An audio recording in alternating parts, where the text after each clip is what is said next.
Making a unique story in Crusader Kings 3 is what it's all about. Challenge? Who cares? History? Whatever. It's all about having some funny story to tell to your friends, to which they will promptly resume giving you the atomic wedgie you deserve, you nerd.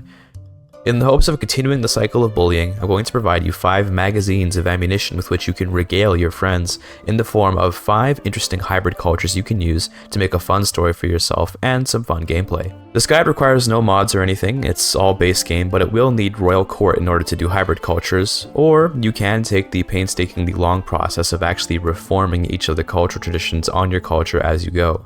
I'll be taking you through a reasonable path to get the hybrid in question, and then showing off some of its fun elements.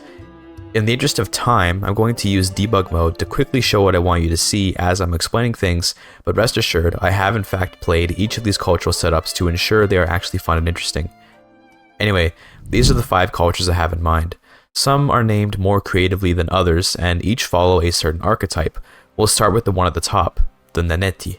The Naneti are a hybrid of the Bretons and the Serbians, named after the city of Nauned, or Nantes in French, with a kind of Serbian suffix added on. In terms of how to get to Serbia, you can just play an adventurer and head on over relatively simply. You could also start as a Serb and go west, up to you. I feel like the name fits better if you start from Brittany and go east. This culture is intended to be the ultimate chivalric mercenary culture, where we use chansons de geste to write poems and tell stories of our great endeavors, think of it as advertisement, while hiring ourselves out to whoever has the money to pay.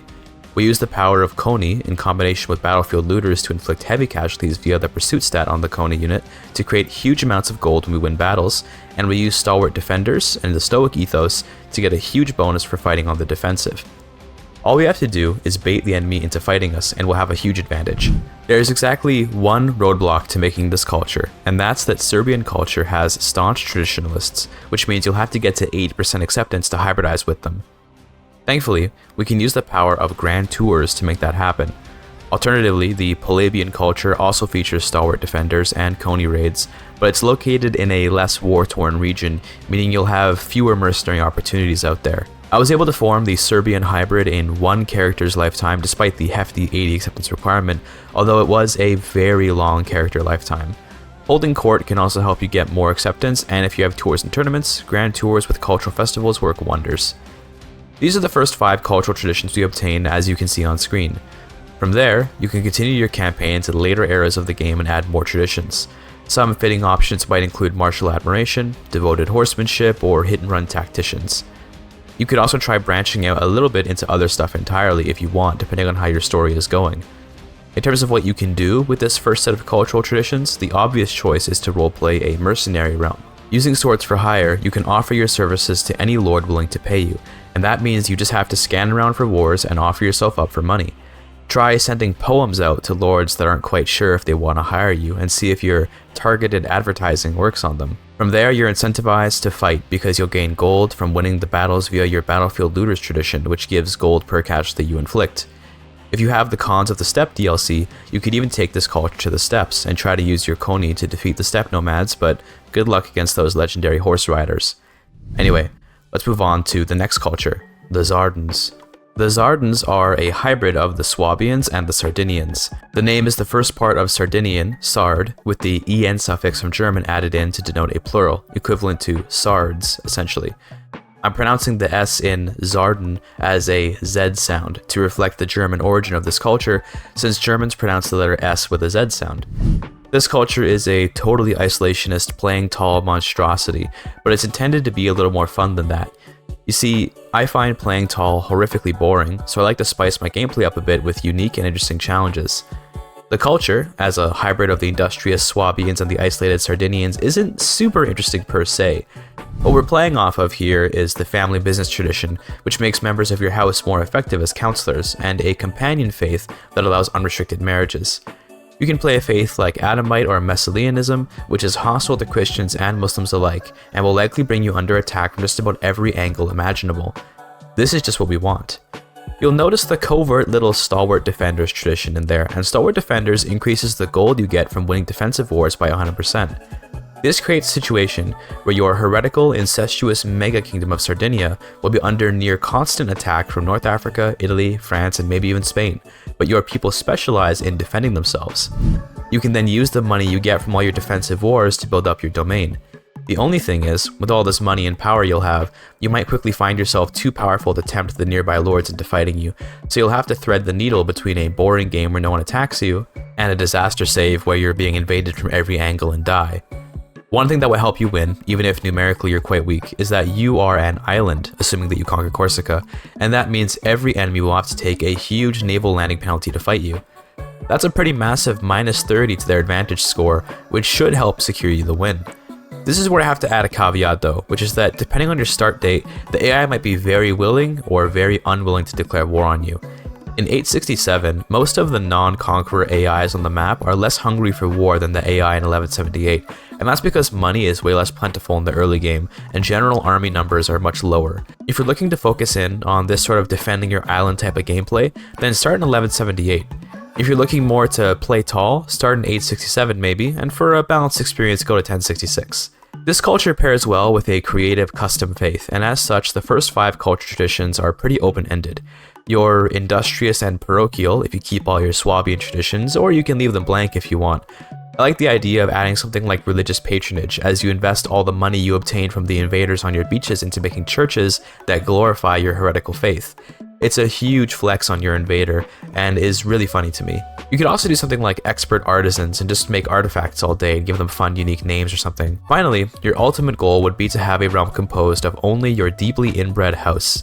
You see, with Isolationists, you'll get fewer guests into your court, but also, the guests you do have will be unlikely to ever leave, and if you took my advice to find an unrestricted marriage faith, you can create the ultimate inbred Sardinian kingdom, caught in eternal war with those that could never understand the depth of love between a brother and sister. From there, get creative. Maybe go make an empire, I don't know, but to me the appeal would be to stay completely isolated on Sardinia and Corsica and just watch the world try to move you from your home while your family tree slowly becomes a bramble bush. Next, let's look at another culture, the Nordlauens.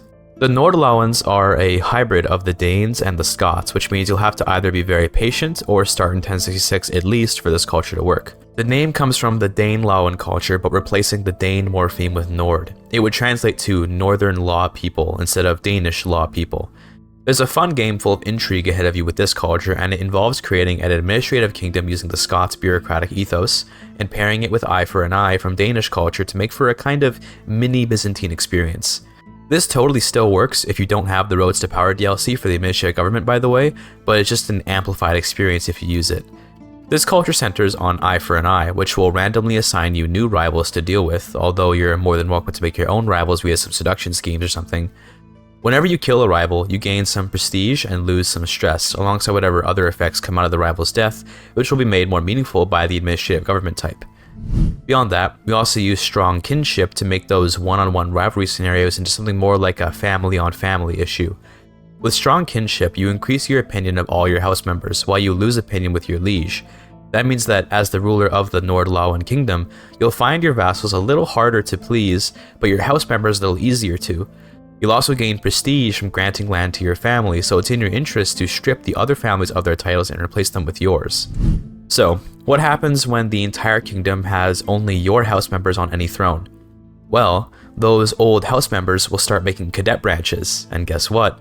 Although a cadet branch shares your dynasty, it does not share your house, and that means all those bonuses to your house members will no longer be effective on that new cadet branch. Time to repeat the cycle and start new rivalries with your old housemates. Beyond that, we also include the Ting meat, which I don't think can overwrite the acclamation succession that Albany governments use, but can either be simple flavor to reflect your Danish influence, or it can be a replacement election law for those without the appropriate DLC to use the administrative mechanics.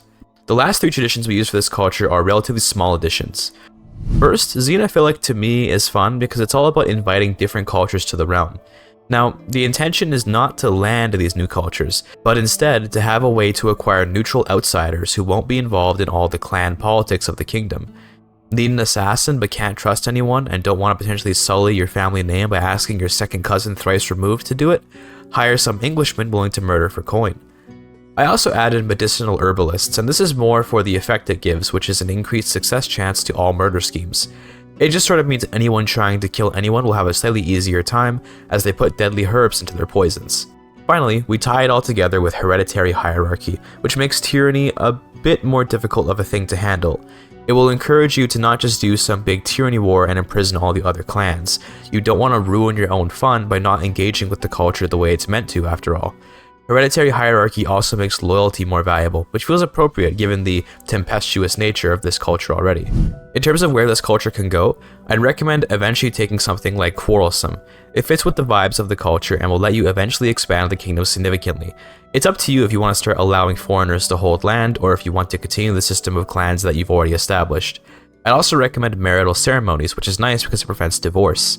This means that when you get married into another clan, you're stuck with it, unless your wife happens to drink a little poison, further encouraging you to engage with the intention of this culture as an intrigue-heavy plotter. This would be a very fun playthrough for those trying to experience the intrigue aspect of the game for sure, but in case that's not your thing, this next culture might interest you, the Burmo Tenguts. So, unfortunately, I don't know any Burmese or Tengut words at all, so I have nothing creative to name this culture. If you think of a name, go ahead. The Burmo Tenguts are a combination of the Burmese and Tangut cultures, and is all about two things: temples and feasts. Similarly to the Zardan culture from earlier, this culture is meant to be tied with a particular faith.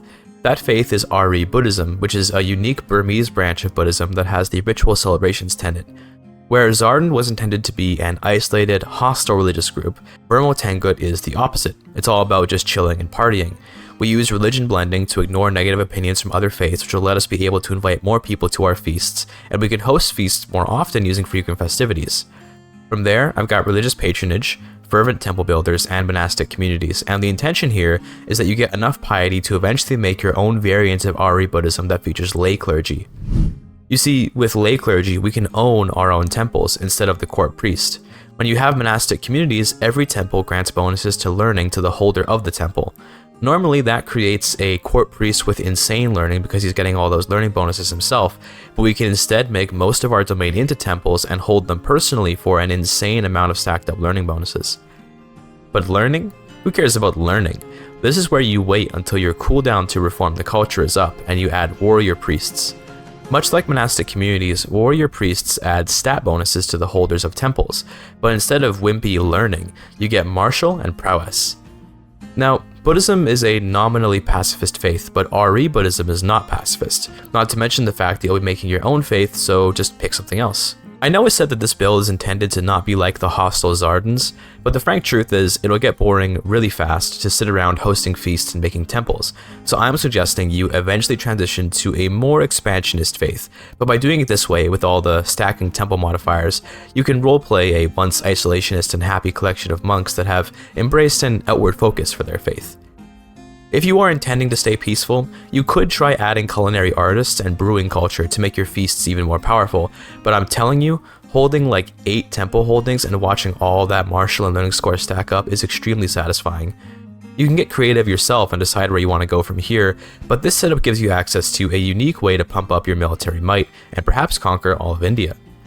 In terms of making this culture, you can, again, play a Tangut adventurer or a Tangut ruler and conquer down to Burma relatively easily, since Tibet is quite disunited.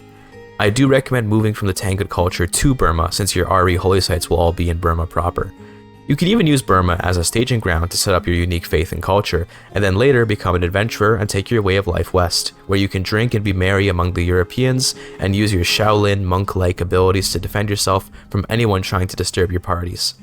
I will add the honest caveat here that, yeah, this culture will take more of your creativity to pursue. I provided you with some interesting ideas here, but there's less of an obvious gameplay loop going on here than with the previous 3 cultures. That brings us to the last culture in today's hybrid culture spotlight, and that's Asahrawiya. This culture is the only one which is, extremely loosely, based on an actual culture in real life. The Sahrawiyun are the Arabic-speaking peoples of the Western Sahara in places like Mauritania, Morocco, and Algeria. There's something of a mix of the Amazigh or Berber people and the Arabic people of Western Africa, but we're going to take them in a different direction. The name As-Sahrawiya is composed of As, meaning something like the, along with Sahara, meaning desert, and the Wiya part denotes a female person. So, the desert women, you might translate it as. That being said, I don't actually know how to pluralize As-Sahrawiya, so I think it would most accurately be the desert woman, singular. That's my bad, I don't know Arabic grammar. Oh well, regardless, this culture is a combination of the Butur and Daju cultures. The Butu represent the Berber aspect of this culture, and by extension kind of also the Arabic aspect, since the Daju have nothing to do with real Sahrawiyun people. I'm choosing the Daju people because they have two critical pieces for our culture. First, warrior queens, which is where the female part of this culture comes in, and secondly, they have equal martial custom, meaning both men and women can serve in the army. Beyond that, we're using the Saharan nomads, dryland dwellers, and desert ribats traditions to stack modifiers for development in the Sahara alongside the Mulatanum cavalry to dominate the deserts of Africa. The cherry on top for this culture is the addition of mendicant mystics and African tolerance. The idea here is to essentially create a gynocentric witch coven that rules over the men of the continent. For that reason, I recommend getting a faith that makes witchcraft virtuous and eventually adding both sorceress metallurgy and bound by faith to your culture. Sorceress Metallurgy doesn't really do anything hugely substantial, but it lets you roleplay your little witch coven enchanting their blades to slay their enemies, and Bound by Faith forces your faith to stay in charge of the throne, imitating a sort of witch coven loyalty system. Lots of people do witch covens in CK3, but this is a much more in-depth concept of the playstyle in my opinion, and reflects a lot more roleplay opportunity as such. In my mind, this culture would eventually unite Africa and spread their witch coven wherever they can, or they could pack up and overrun some other kingdom. Remember, as a Saharan nomad, if you have the Cons of the Steppe DLC, you can play a nomadic realm here in the Sahara and perhaps go establish yourself in some other part of the world, although that would make most of your desert-based bonuses no longer applicable. This is definitely the most open-ended of the cultures I presented here, as you can take them down just about any path, but the idea to me is very fun and unique. In my concept, I use the African tolerance tradition to show kindness to those I conquer, but you could totally go the other route and grab strong believers instead. With this tradition, you'd be a lot more hostile towards others, and you could try to, perhaps, eradicate the world of anti-witch sentiment rather than ruling over the unenlightened. So, before we wrap up here, I want to give some advice about different paths to actually create these hybrids. If you want to do a very legitimate start and pick an adventurer from the correct region and work your way over to the new land that you intend to hybridize with, that's pretty cool, and it's the way that I prefer to play. It'll mean that you won't actually experience the hybrid culture itself for quite some time, since adventuring post-nerf is kind of slow.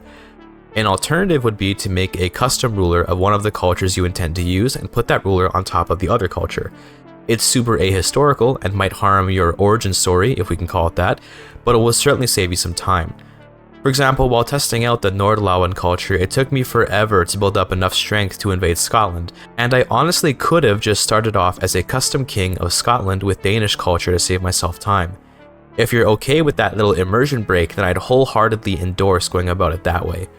Another note is that all these builds are somewhat dependent on your own choice to play them in the way they're intended. For example, the Zardan culture is a fun concept, but if you just start holy warring from Sardinia and make some massive empire, you're not really getting the experience that the tailor-made culture tradition combo is going for. It's entirely possible to ruin your own fun in CK3, and I'd encourage you to try to not let it happen to you. That being said, if you simply don't find it fun to engage in the playstyle that a culture has on offer, feel free to break the mold. That's what's beautiful about CK3, isn't it? For example, I wouldn't find the Burmo Tangut playstyle particularly fun myself, but I know there'll be folks out there who will love feasting and vibing. I'm not trying to be too, preachy, I guess, but I just want this video to bring people to a style of CK3 that they can actually enjoy, since I know some people suffer from a lot of CK3 fatigue, and it feels like it's kind of a one-note game. The game is as one note as you're willing to let it be, and that's the nature of a sandbox role-playing game. There's fun to be had in limitations, and it's up to you to put the limits on yourself. I'll always encourage everyone that plays, noob or veteran, to lean into the internal storytelling that goes on in these games, and it's not just because that's what my content is centered on, but because it really is the best way to play CK3. Nonetheless, I'll put my hands up here and end my little lecture. These are my 5 cool hybrids to consider. This is a pretty simple video, and I won't drag it on more than it needs to be. I'll just add that I'll probably turn one of these into a playthrough for a video relatively soon, but I'm not sure which one yet. If you've seen my other videos, namely the GIGACHAD stories, then what you just witnessed here is more or less how I come up with the ideas for how to roleplay fun ideas in the game, by the way. These are just 5 concepts I've conjured up that I have yet to actually play. Let me know which of the Naneti, the Zardans, the Nordlauans, the Burmo Tanguts, or the Asarawiyas appealed to you, and what you'd have done differently, so I can steal your ideas and claim them as mine. Also, check out my last video where I showed off a cool mod I made about the Turks in CK3. Hope you enjoyed the video. Thank you for your time.